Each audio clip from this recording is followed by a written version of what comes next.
Bem, meus irmãos, nós queremos convidar a igreja a abrirem as suas Bíblias na carta aos Hebreus, capítulo 10, a partir do verso 19. Carta aos Hebreus, capítulo 10, verso 19. Essa música que o Marcos cantou aqui fala um pouco a respeito disso, a respeito dessa comunhão, do privilégio que nós temos de congregarmos, de estarmos juntos uns com os outros, de vivermos como uma família. Esse texto fala um pouco a respeito disso.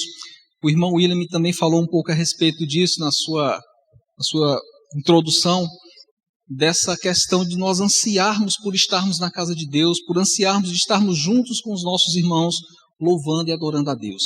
Esse texto que nós vamos expor hoje, ele fala um pouco a respeito desses dois aspectos que foram já mencionados no culto de hoje. Amém? Todos encontraram? Diz assim a palavra do Senhor: tendo, pois, irmãos, intrepidez para entrar no Santo dos Santos pelo sangue de Jesus, pelo novo e vivo caminho que ele nos consagrou pelo véu, isto é, pela sua carne. E tendo grande sacerdote sobre a casa de Deus, aproximemo-nos com sincero coração, em plena certeza de fé, tendo o coração purificado da má consciência e lavado o corpo com água pura. Guardemos firme a confissão da esperança, sem vacilar, pois quem fez a promessa é fiel. Consideremo-nos também uns aos outros, para nos estimularmos ao amor e às boas obras. Não deixemos de congregar-nos, como é costume de alguns. Antes, façamos admoestações, e tanto mais quanto vedes que o dia se aproxima. Até aqui. Vamos ao Senhor em oração novamente.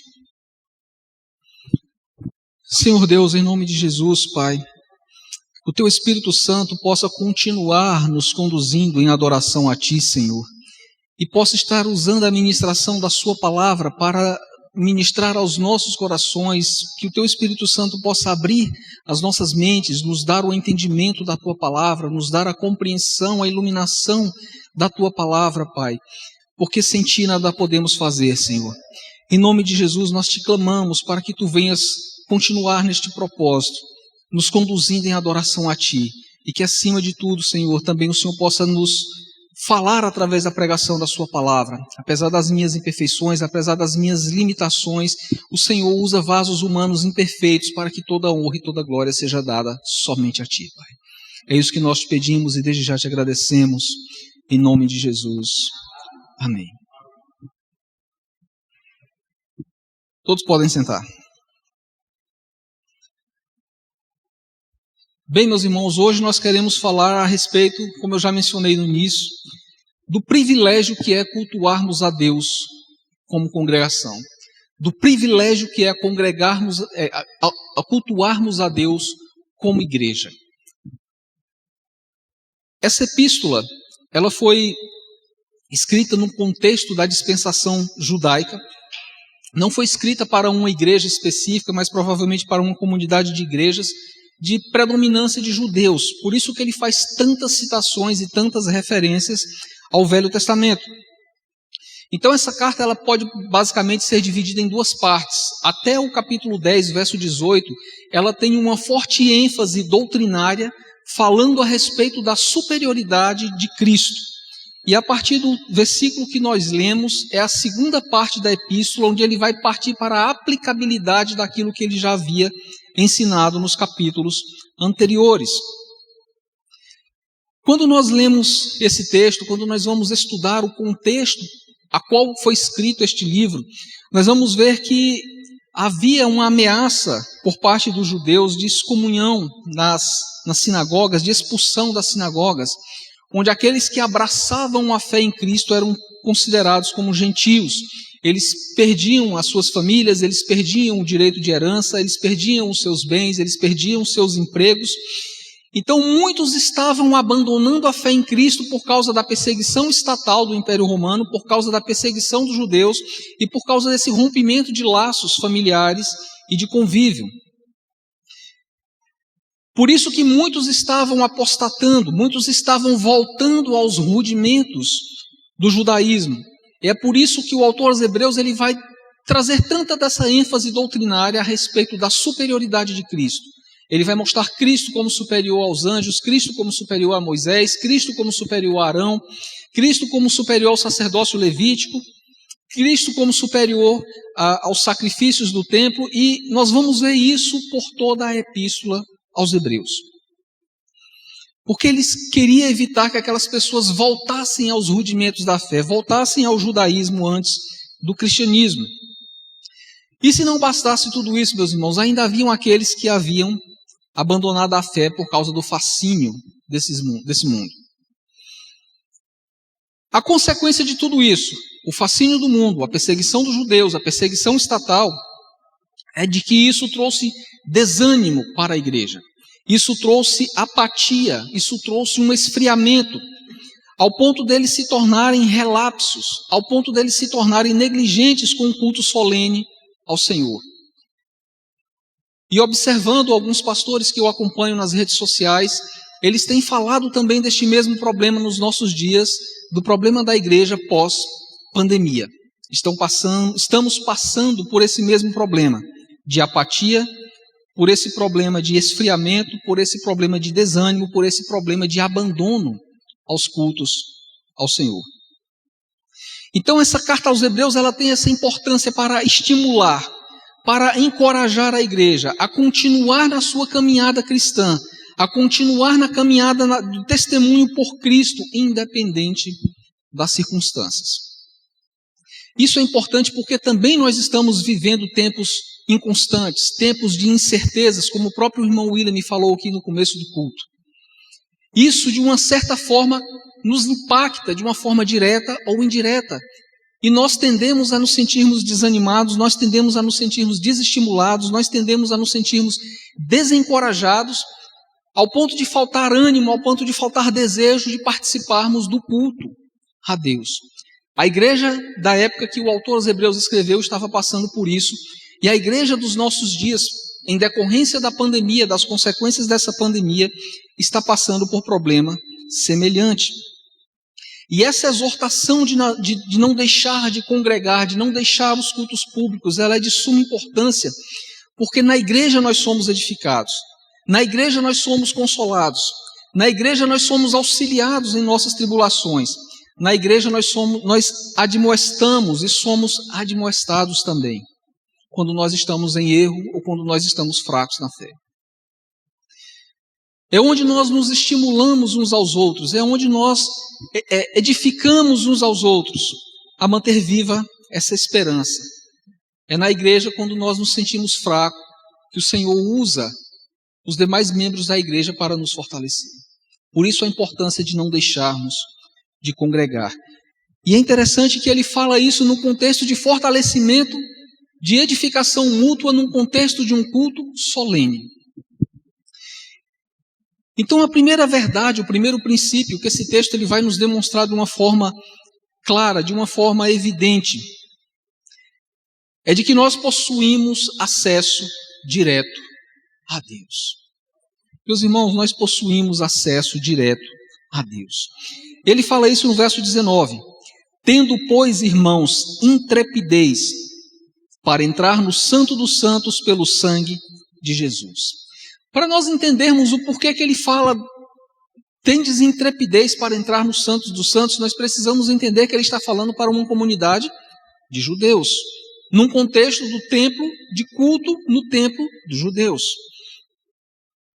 O templo dos judeus, ele basicamente tinha 3 divisões. Ele tinha os átrios, ele tinha o pátio do sacerdote, ele tinha o santuário. O átrio, ele era dividido em 3 partes. Havia o átrio dos gentios, que era a parte mais externa, mais distante. Havia o átrio das mulheres, havia o átrio de Israel, que era chamado o átrio dos homens. Só que nessa divisão, os gentios eles não estavam autorizados a passar de determinado local no templo. Tinha uma barreira com placas escritas em latim, escritas em grego, que alertavam que o gentio que ultrapassasse aquele limite, ele era punido com pena de morte. E é esse contexto que Paulo usa quando ele escreve aos Efésios, que fala que ele vai chamar de o muro da inimizade, que Cristo derrubou o muro da inimizade que havia entre judeus e entre gentios. E é justamente essa divisão da qual Paulo foi acusado, e ele foi preso em Jerusalém por ter levado um gentio para a área dos judeus. Então havia o átrio externo, o pátio dos gentios, o pátio das mulheres e o pátio de Israel, que era o pátio dos homens. Após esse, havia o pátio dos sacerdotes, que era um local exclusivo para os levitas, onde havia o altar dos sacrifícios. Após o pátio dos sacerdotes, havia o santuário, que era dividido em duas partes. Havia o chamado santo lugar, que era onde estava o incenso, que era onde estava a menorá, que era o candelabro, que era onde estava a mesa dos pães da proposição. E dividindo esse ambiente, havia o chamado Santo dos Santos, ou Santíssimo Lugar, onde havia uma cortina dupla, que era chamada de véu. Então, nesse local chamado Santo dos Santos, que em outrora havia ficado a Arca da Aliança, somente o sumo sacerdote podia entrar uma vez por ano no chamado Yom Kippur, o dia da expiação. Toda essa restrição, ela tinha um propósito doutrinário também. Ela servia para mostrar de que o pecador, ele não tinha acesso direto a Deus. Ele precisava de um sacerdote. Então é nesse contexto que o autor aos Hebreus vai exaltar a Cristo como sumo sacerdote, de que pela sua morte, que ele chama aqui de através da sua carne, ele rasgou este véu e nós temos livre acesso ao Santo dos Santos. Nós temos livre acesso à presença de Deus, nós não precisamos de intermediários a Deus. Por causa de quê? Por causa do sangue. Que ele vai chamar aqui no verso 20 de novo e vivo caminho. É interessante que dentro do judaísmo, eles tinham uma forma pejorativa de se referirem aos cristãos como uma seita que eles chamavam a seita do caminho. O próprio Paulo se referiu assim à igreja quando nós lemos lá em Atos capítulo 9, verso 2, ele diz assim: e lhe pediu cartas para as igrejas de Damasco, a fim de que, caso achasse alguns que eram do caminho, assim homens como mulheres, os levasse preso para Jerusalém.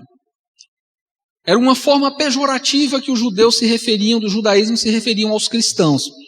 Mas o autor aos Hebreus usa esse jogo de palavra que pelo novo e vivo caminho, através do sangue de Cristo, aqueles que eram desprezados, foram por esses que Cristo morreu, foi por esses que Cristo santificou para terem acesso à presença do Pai. E é isso que ele vai continuar falando no verso 20, diz assim, que ele consagrou pelo véu, isto é, pela sua carne. Aqueles que eram desprezados pelos judeus foram esses que foram separados, consagrados para Cristo e por Cristo. Meus irmãos, o véu ele separava este lugar porque no Santo dos Santos era manifestada a glória de Deus. E segundo a Escritura, ninguém podia contemplar a glória de Deus e permanecer vivo. É por isso que aquele local era fechado. Mas na morte de Cristo, meus irmãos, segundo o Evangelho de Mateus, no capítulo 27, esse véu ele foi rasgado na morte de Cristo. Ele foi rasgado de cima a baixo. O véu, isso implica que o véu ele foi rasgado de cima. Subtende que foi o próprio Deus quem rasgou o véu. Foi o próprio Deus, através de Cristo, que nos permitiu esse acesso à sua presença, de contemplarmos a sua glória. E no verso 21 ele vai falar o motivo por que nós temos esse privilégio, que infelizmente tem sido negligenciado por muitos nos nossos dias. Verso 21 ele diz, e tendo grande sacerdote sobre a casa de Deus. E tendo grande sacerdote sobre a casa de Deus. Eu não vou ler esse texto porque ele é um pouco longo, mas o autor já havia exaltado a superioridade a respeito do sacerdócio de Cristo.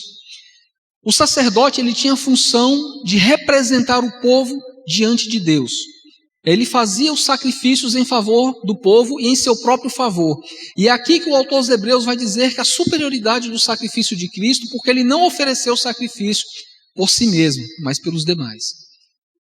De que ele ofereceu um sacrifício perfeito de uma vez por todas. Não era como os sacrifícios dos sumos sacerdotes humanos que precisavam serem repetidos. Mas ele tem um sacerdócio que é eterno. ele tem um sacerdócio que é santo, ele tem um sacerdócio que é imutável e ele tem um sacerdócio eterno.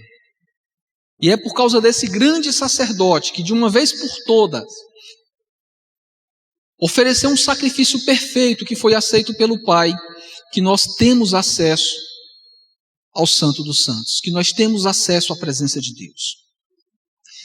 Então notem que quando ele começa falando a respeito dos privilégios de nós cultuarmos a Deus, ele começa falando a respeito desse privilégio que nós temos de termos acesso direto à presença de Deus. Só que esse acesso direto à presença de Deus, ele também não é de qualquer forma. Apesar de não ter todas as restrições que havia no culto do Velho Testamento, no culto do templo do Velho Testamento, ele requer de nós algumas posturas, algumas condições para que nós nos acheguemos, para que nós entremos com intrepidez no Santo dos Santos. E no verso 22 ele começa a nos falar a respeito dessas condições, de que o nosso culto ele é ativo e não passivo.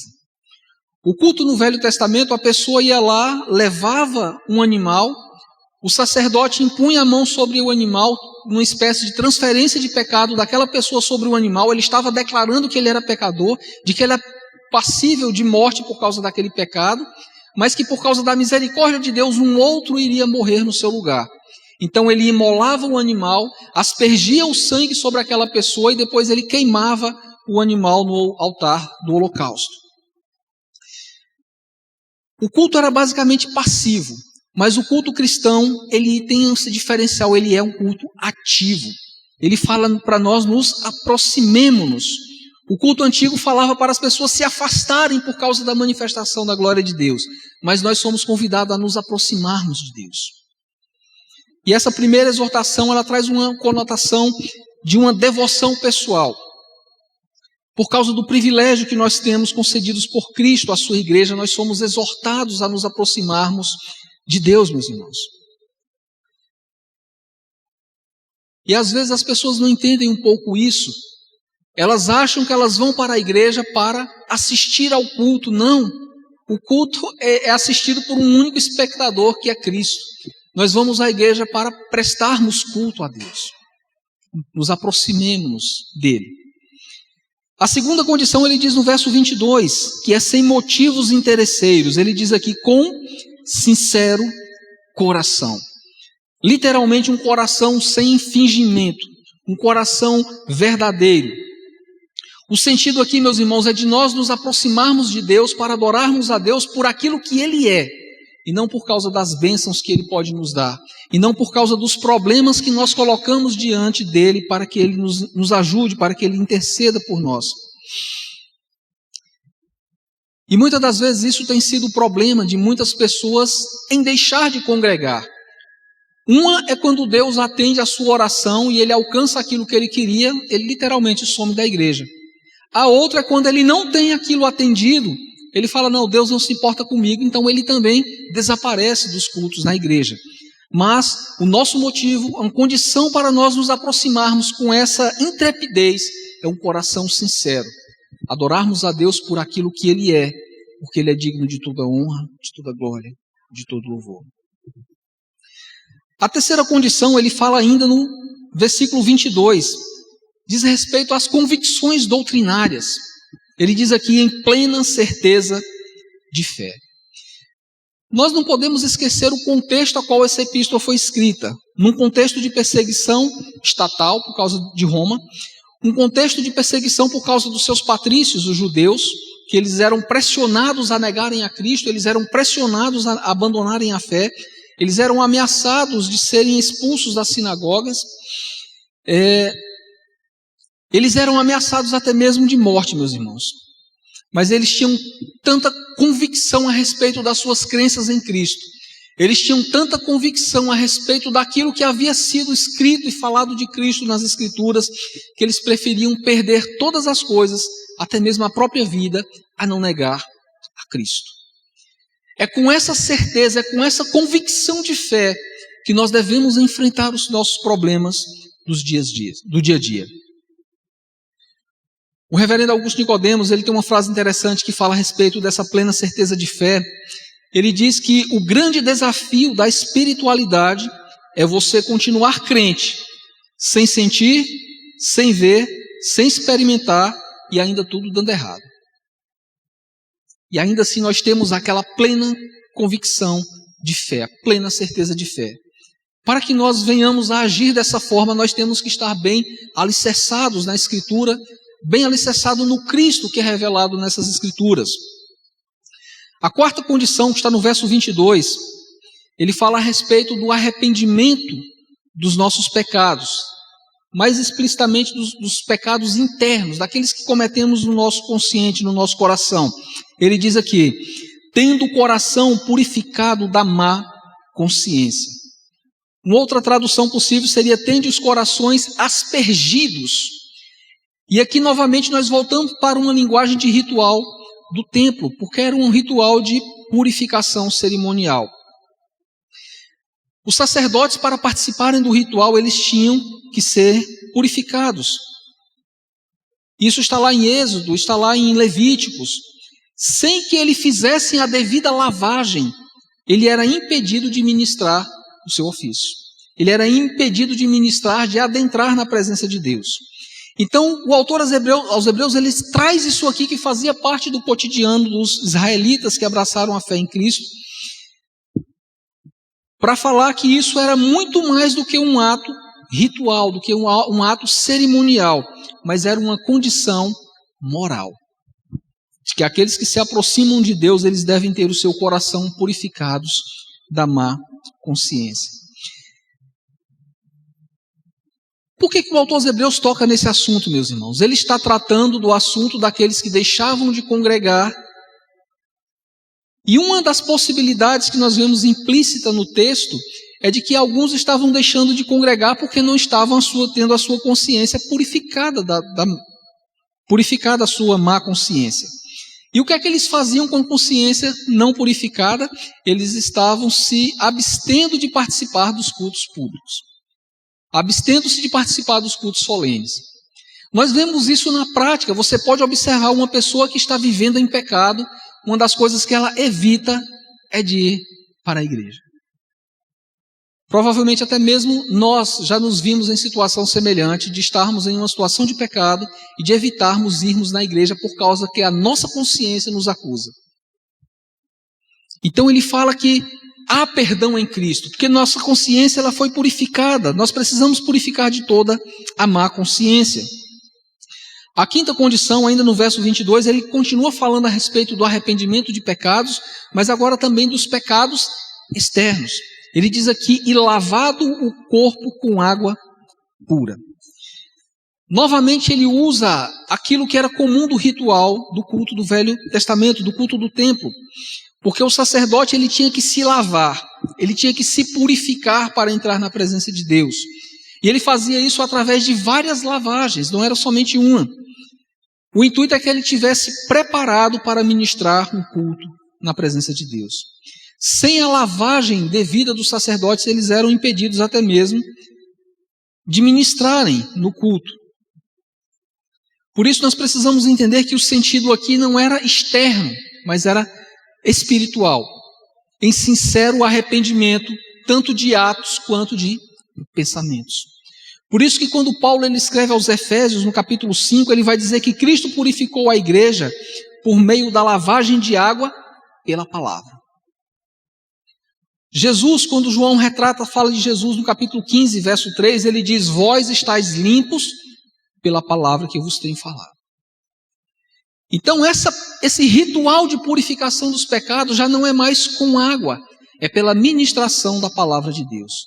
É pela ministração da palavra de Deus que nós temos a nossa consciência lavada. É pela ministração da palavra de Deus que nós temos consciência dos nossos pecados, e se o Espírito Santo de Deus atuar em nós, nós temos uma mudança da consciência e uma mudança também de atitude para adorarmos a Deus. A sexta condição para nós nos achegarmos com intrepidez, com ousadia na presença de Deus, é firmeza. Ele fala aqui no verso 23, guardemos firme a confissão da esperança sem vacilar. Outra tradução possível para confissão seria homologar. De que aquilo que nós guardamos como doutrina, aquilo que nós guardamos como um conjunto de fé, ela está em conformidade com a palavra de Deus. Ele faz uso desse hebraísmo para dizer de que aquilo que nós guardamos na nossa profissão de fé pública deve estar em conformidade com aquilo que foi revelado nas Escrituras. O culto a Deus ele é baseado nas Escrituras e não da forma que eu acho que é melhor para Deus. Deus ele não quer e ele não aceita ser adorado de qualquer forma, meus irmãos. É por isso que nós temos visto essas bizarrices de pessoas introduzindo coisas estranhas no culto, colocando ringue de MMA, colocando moto, colocando motosserra e uma série de bizarrices que eles acham que aquilo tem alguma mensagem que estão induzindo as pessoas a adorarem a Deus. É aquilo que os reformadores chamaram de princípio regulador de culto. Os elementos que devem estar presentes no culto já foram revelados na palavra. Deus ele não só quer ser adorado, mas ele estipulou como ele quer ser adorado. E a igreja contemporânea tem uma forte tendência de negligenciar esses aspectos, de incluir novidades na liturgia do culto. E ele fala a respeito disso aqui no finalzinho do verso 23, ele diz aqui também que é sem vacilar. Essa palavra aqui traduzida por sem vacilar é um termo que era utilizado para um objeto reto, para que não se inclina nem para a direita nem para a esquerda, apesar das circunstâncias contrárias. Ele se mantém firme, ele não se inclina nem para a direita e nem para a esquerda. Assim deve ser a nossa posição diante das adversidades, diante do sofisma, diante de tudo aquilo que nós temos sido sufocados por esse mundo com seus princípios e valores. Meus irmãos, se essa exortação ela já era necessária no primeiro século, imagine hoje em dia onde nós vivemos num mundo onde os valores estão em constante mudanças. Isso obviamente vai entrar em choque com os padrões, com os valores cristãos, porque eles são, ou pelo menos deveriam ser, inegociáveis, imutáveis. Mas o que nós estamos vendo são ministérios que estão negociando seus princípios e seus valores para aderirem aos modismos, para aderirem a uma série de outras coisas contrárias à palavra de Deus. Nós devemos homologar, nossa praticidade de fé deve estar em conformidade com a Escritura, sem desviarmos nem para a direita, nem para a esquerda. O verso 23, ele fala a respeito, no final do verso 23, a sétima condição, para nós termos essa intrepidez para entrarmos na presença de Deus, é crermos na fidelidade de Deus. Meus irmãos, se nós pecadores, conhecendo o Deus Santo, um Deus que é amor, mas um Deus também que é cheio de ira, que abomina o pecado, nós não teríamos essa intrepidez se nós não confiássemos na promessa de Deus, que Ele é fiel e justo para perdoar os nossos pecados. Nós precisamos lembrar aqui do contexto de perseguição, no contexto de medo de prisão, no contexto de medo de morte, onde os homens eles são exortados a não temerem os homens, mas a temerem a Deus. É a linguagem que Jesus usa lá no Evangelho de Mateus, capítulo 6, né? Para não temerem aos homens que podem matar somente o corpo, mas temei aquele que pode fazer perecer no inferno tanto o corpo quanto a alma. E essa fidelidade de Deus, meus irmãos, ela será comprovada justamente no fato de que Deus ele nos auxilia nas nossas tribulações, que Deus ele nos auxilia na nossa perseverança, que essa fidelidade de Deus ela é imutável, ainda que nós não sejamos fiéis a Deus. Isso nos dá confiança para entrarmos com intrepidez no Santo dos Santos, por causa daquilo que Cristo fez, daquilo que foi aceito por Deus, e crendo com toda confiança nessas promessas, nós podemos nos achegar na presença de Deus. É por isso que Moisés registra lá em Números, no capítulo 23, verso 19, um texto bem conhecido, que ele diz que Deus não é homem para que minta, nem filho do homem para que se arrependa. Porventura, tendo ele prometido, não fará, ou tendo ele falado, não cumprirá. Se Deus prometeu nos perdoar todos os nossos pecados pelo sangue de Cristo, nós podemos ter essa convicção, essa certeza de adentrarmos no Santo dos Santos, na presença de Deus, e de derramar os nossos corações, de levar as nossas petições a Deus, porque nós temos um sumo sacerdote perfeito que intercede por nós. O terceiro e último princípio, meus irmãos, que está no verso 24 e verso 25, fala a respeito ainda desses privilégios que Deus nos concede a respeito de cultuarmos a Ele. É de que Deus nos deu a bênção de congregarmos como igreja. Nós temos o nosso culto individual, nós temos o nosso culto familiar, mas a Bíblia também fala de um outro tipo de culto, que é o culto solene, o culto santo, a congregação dos santos, que se ajuntam para adorar a Deus coletivamente. E qual o propósito de nós estarmos congregados? Por que nós temos que nos reunirmos periodicamente com os outros irmãos que professam a mesma fé em um culto solene? Por que nós não podemos nos afastar dessa atividade? Se Deus aceita o nosso culto individual, se Deus aceita o nosso culto familiar, por que nós não podemos nos deixar de congregar, como diz o autor aos Hebreus aqui? Por que nós não podemos nos afastarmos dessas atividades? Porque o culto congregacional, ele serve para nos fortalecermos. Ele serve para nos edificarmos mutuamente, serve para nos admoestarmos mutuamente. Ele fala no verso 24, consideremo-nos também uns aos outros. É literalmente uma orientação para nós nos preocuparmos com o bem-estar do nosso próximo. E é na congregação, meus irmãos, um lugar oportuno, não somente para nós nos reunirmos coletivamente para adorarmos a Deus, mas para nós criarmos e fortalecermos os vínculos uns com os outros. Consideremo-nos uns aos outros. Qual o propósito de nós considerarmos uns aos outros? No verso 24 ele responde um pouco a respeito disso.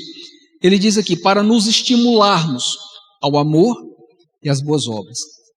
Estimular é literalmente provocar um forte sentimento, mas não é para qualquer coisa, porque às vezes as pessoas, ou até mesmo nós mesmos, só conseguimos provocar raiva nas outras pessoas. Mas aqui ele diz aqui que é ao amor e às boas obras, para fazermos aquilo que é correto. O autor está com isso combatendo uma apatia, combatendo uma acomodação da igreja, combatendo uma indiferença das igrejas relacionadas ao culto a Deus, porque o culto a Deus ele tem essa implicação que os teólogos chamam de implicação vertical e também a implicação horizontal, de nós termos essa comunhão com Deus, essa comunhão uns com os outros. Meus irmãos, essa exortação ela nunca foi tão atual para tudo aquilo que nós estamos vivendo. Pois esse problema dessa pandemia, ele serviu para escancarar um problema que a igreja dos nossos dias, ela vive doente espiritualmente.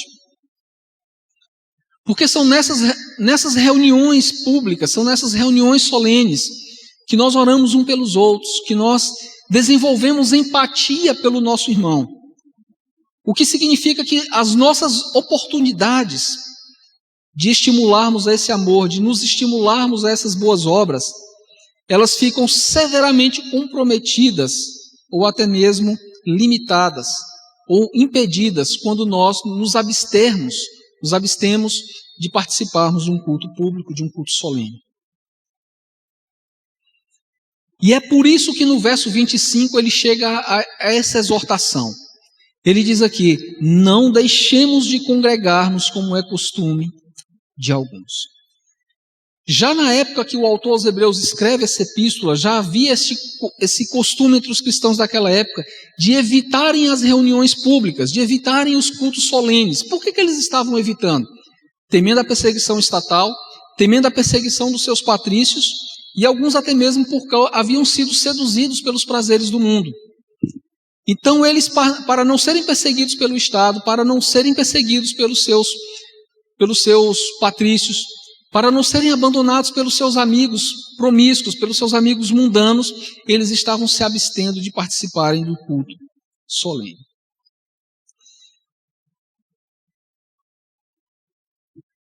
Hoje em dia, esse tipo de coisa ele é ainda, infelizmente, muito comum.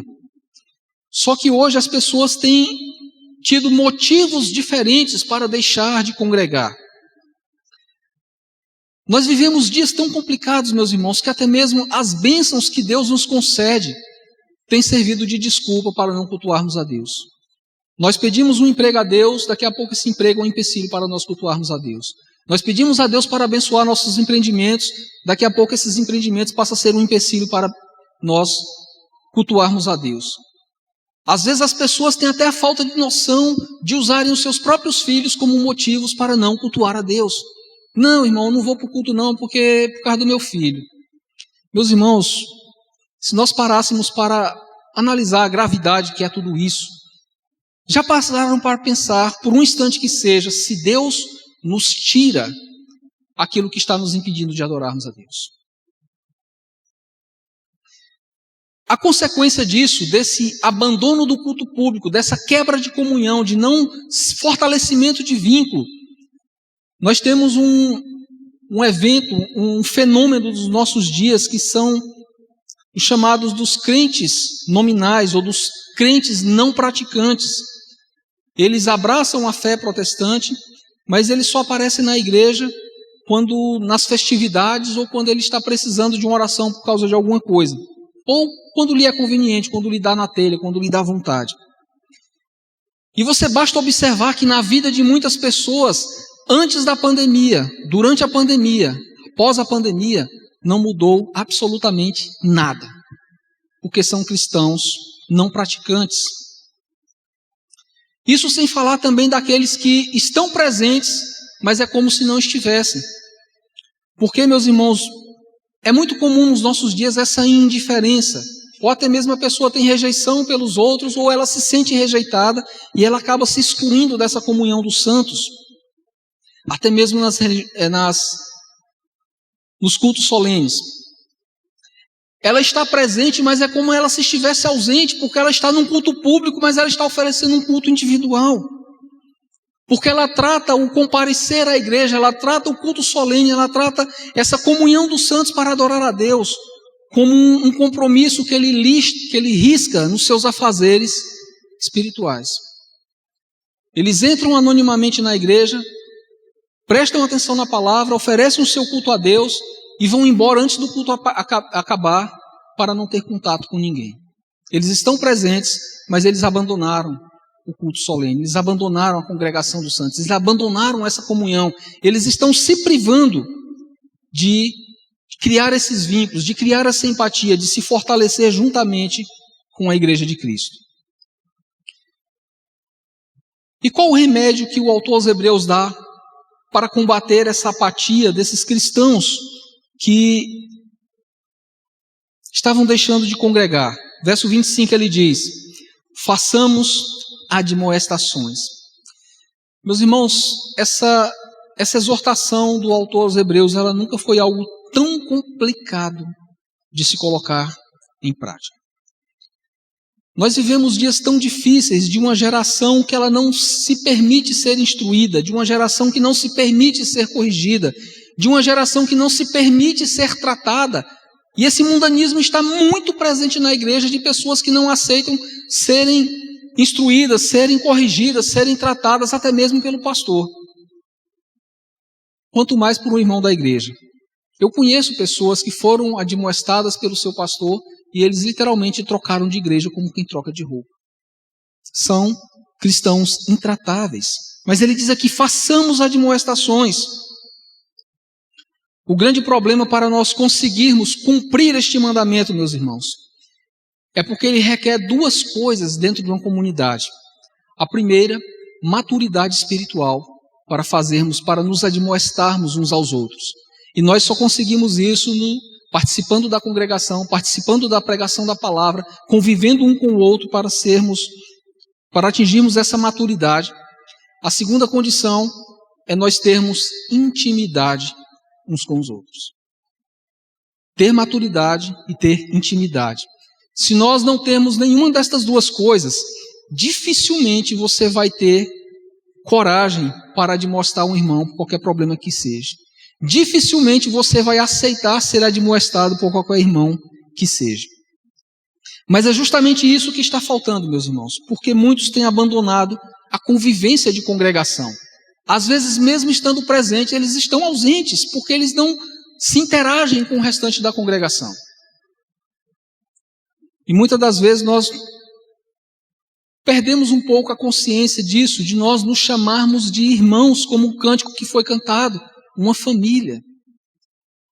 Mas nós nos chamamos de irmãos e muitas das vezes vivemos como se estivesse convivendo com estranhos.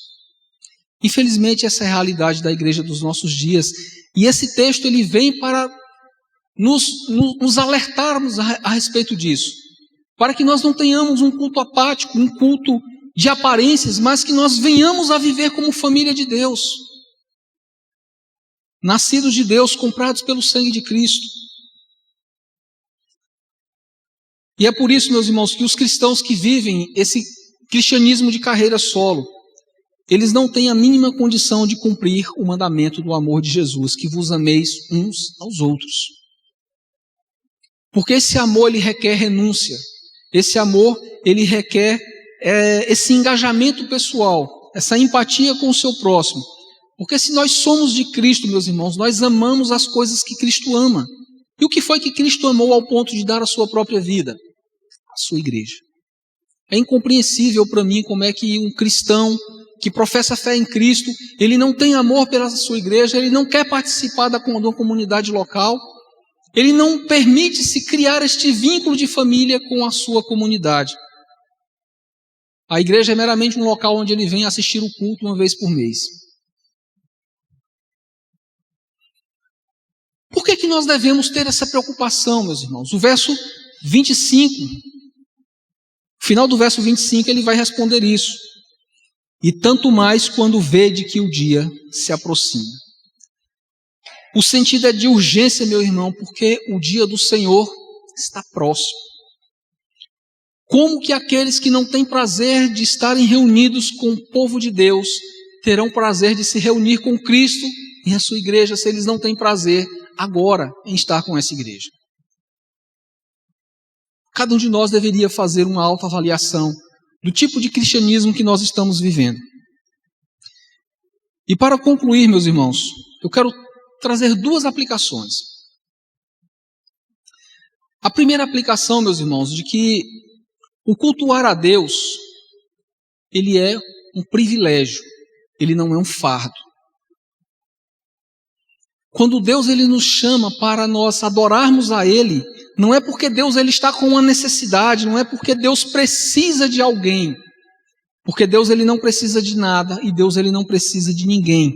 Mas quando Deus nos chama para cultuarmos a Ele, seja individualmente, seja na nossa família, seja num culto solene, Deus ele está nos dando um privilégio de entrarmos na sua presença.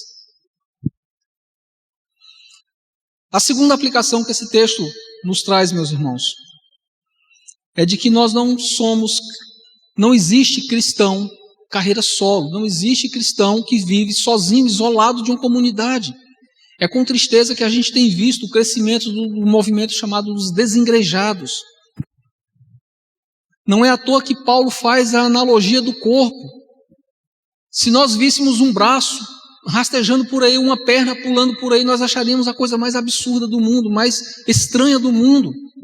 E muitas das vezes nós não paramos para pensar o quanto que é estranho, o quanto que é fora da lógica natural das coisas, um membro que não quer fazer parte do corpo. Nós precisamos avaliar tudo isso. Se o fato de nós estamos inseridos em um corpo é porque nós precisamos daquele corpo, de que nós temos uma função naquele corpo. Se você for usar o corpo humano, absolutamente nada no corpo humano é sem função. Absolutamente nada não vai ter utilidade. Todas as partes do corpo humano têm a sua utilidade, têm a sua necessidade. E Paulo faz essa analogia do corpo não é à toa. Nós precisamos uns dos outros e nós não podemos viver longe uns dos outros. Por isso, o verso 25 ele nos exorta: não deixemos de congregar como é costume de alguns. Vamos nos colocar de pé, meus irmãos, vamos orar ao Senhor.